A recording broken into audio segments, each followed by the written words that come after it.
వచ్చినటువంటి నిధులు అని చెప్పేసి చెప్తున్నాడు అని చెప్పేసి వాళ్ళు ఏదో వాళ్ళు క్లెయిమ్ చేసుకునేది క్లెయిమ్ చేసుకుంటున్నారు సార్. వస్తాను సార్, మళ్ళీ వస్తాం మీ దగ్గరికి. రామారావు గారు రియాక్ట్ అవ్వండి. చెప్పండి. ఏంటి అసలు ఓవరాల్గా ఇప్పుడు చూశారు మీరు, ఆ డాక్యుమెంట్స్ చూశారు, అసలు ఎప్పుడు ఒప్పందాలు జరిగాయి, ఎప్పుడు మీ ప్రభుత్వం పాలసీ ఇచ్చింది, అసలు ఈ రోజు నిన్న గ్రౌండ్ చేసినటువంటి కంపెనీ ఎప్పుడు ఏర్పడింది, ఇవన్నీ కూడా మీరు చూసినటువంటి పరిస్థితి. సో ఇప్పుడు ఏమంటారు? ఒక అంశం అండి ఇక్కడ రాజు గారు, కేంద్ర ప్రభుత్వం కొన్ని పాలసీస్ లేకపోతే నిర్ణయాలు తీసుకుంటున్నటువంటి క్రమంలో రాష్ట్ర ప్రభుత్వాలు కూడా ఈ కరస్పాండెన్స్ జరుపుతున్నటువంటి పరిస్థితులు ఉంటాయి. అక్కడ మధ్యలో లింక్ ఏంటంటే కరస్పాండెన్స్ ఏం జరిగింది అనేది కూడా మనం పరిగణలోకి తీసుకోవాల్సినటువంటి అవసరం ఉంది.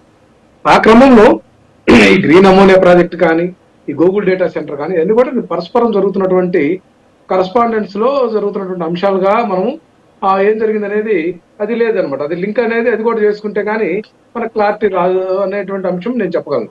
అట్లాగే మనం చూస్తున్నాం మా హయాంలో ఏం జరిగినాయి అనేది ఇక్కడ కూటమి ప్రతినిధులు చెప్తున్నటువంటి అంశం తీసుకుంటే, మా హయాంలో జగన్మోహన్ రెడ్డి గారు చాలా క్రిస్టల్ క్లియర్ గా ఈ యొక్క రాష్ట్ర అభివృద్ధి కోసం ఆయన చేసినటువంటి అడుగులు మనం చూస్తామంటే 17 మెడికల్ కాలేజీలు, అట్లాగే 4 పోర్టుల నిర్మాణం గురించి కానీ, అట్లాగే 10 ఫిషింగ్ హార్బర్లు, 6 ఫిషింగ్ ల్యాండ్ సెంటర్స్ ఇవన్నీ కూడా తీసుకొచ్చేటువంటి క్రమము కరోనాను కూడా బీట్ చేసి ఆ రోజు ఉన్నటువంటి పరిస్థితి చూస్తే మనము ఏదైనా కూడా ఇండస్ట్రీల యొక్క అభివృద్ధిని జీఎస్టీపీ ద్వారా మనం చూస్తే 50% వృద్ధిలో ఉన్నటువంటి పరిస్థితి జగన్మోహన్ రెడ్డి గారి హయాంలో కనిపిస్తుంది. అట్లాగే జిఎస్టీ షేర్ కూడా 4.47% అంటే చంద్రబాబు నాయుడు దిగిపోయిన నాటికి దాన్ని 4.83కి పెంచినటువంటి ఘనత కూడా జగన్మోహన్ రెడ్డి గారికి అవుతుంది. అంటే కొనుగోలు శక్తి పెరిగిందంటే ఈ రాష్ట్రంలో ఆర్థిక స్థితిగతులు మెరుగ్గా ఉండేటువంటి అంశానికి ఇది ఉదాహరణ. అట్లాగే జీవీఏ కూడా చూసుకుంటే 2.86 ఉన్నదాన్ని 4.07 దాకా ఉరకలు పెట్టించినటువంటి పరిస్థితి ఉంది. అట్లాగే జీవీఏ చెప్పాం కదండి 11.92% ఉన్నదాన్ని 12.61% తీసుకుపోయినటువంటి ఘనత జగన్మోహన్ రెడ్డి గారికి ఉంటుంది. అట్లాగే ఉద్యోగాల కల్పన అంశంలో కూడా చాలా క్లియర్ గా ఆయన ఆ రోజు చెప్పినట్లుగా దాదాపు 4,93,000 ఉద్యోగాల కల్పన కోసం చర్యలు తీసుకొని అందులో 2,13,662 ఉద్యోగాలు ఆంధ్రప్రదేశ్ చరిత్రలో జాతర ఏంటంటే పర్మనెంట్ ఉద్యోగాలు ఇచ్చారయ్యా 2,13,662 మందికి. 58,000 మంది ఆర్టీసీ ఉద్యోగులను రెగ్యులర్ చేసినటువంటి పరిస్థితి ఉంది. మీరు ఎప్పుడు కూడా మాటలు చెప్పారు కానీ శాతంలో ఎక్కడ జరిగిందంటే జగన్మోహన్ రెడ్డి గారి హయాంలో జరిగిందనేది ప్రజలందరికీ తెలిసినటువంటి అంశమే. ప్రజలందరికీ తెలిసినటువంటి అంశమే.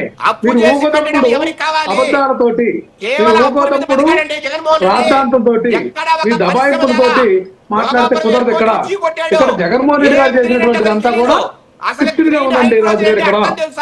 ఇక్కడ గ్రౌండ్ లో జగన్మోహన్ రెడ్డి గారు ఏం చేశారు అనేది తెలుసు. డెవలప్ చేసిందనే కూడా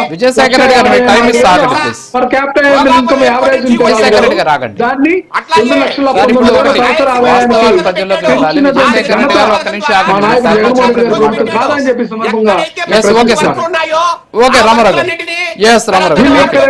వీళ్ళు ఇక్కడ దబాయింపులు కుదరదండి. ఇక్కడ వాస్తవాలు చెప్పాలి.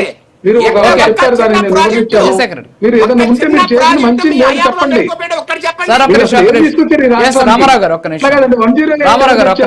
ఆరోగ్యశ్రీ ఎవరు తీసుకొచ్చారు? ఈ రోజు వాటి బిల్లులు చెల్లించట్లేదండి. ఉపాధి హామీ పథకం వాళ్ళ ఉద్యోగాలకు వేతనాలు తీసుకొస్తున్నారు. మీరు సిగ్గుపడాల్సింది, మీరు సిగ్గుతో తలదించుకోవాల్సిన పరిస్థితి ఉంది. ఉద్యోగస్తులు కూడా అల్టిమేట్ ఇచ్చారు. ఉద్యోగ సంఘాలు ఏం చేసిందంటే 1వ తారీఖు జీతాలు ఇస్తానని చెప్పినటువంటి ప్రభుత్వం 15వ తారీఖు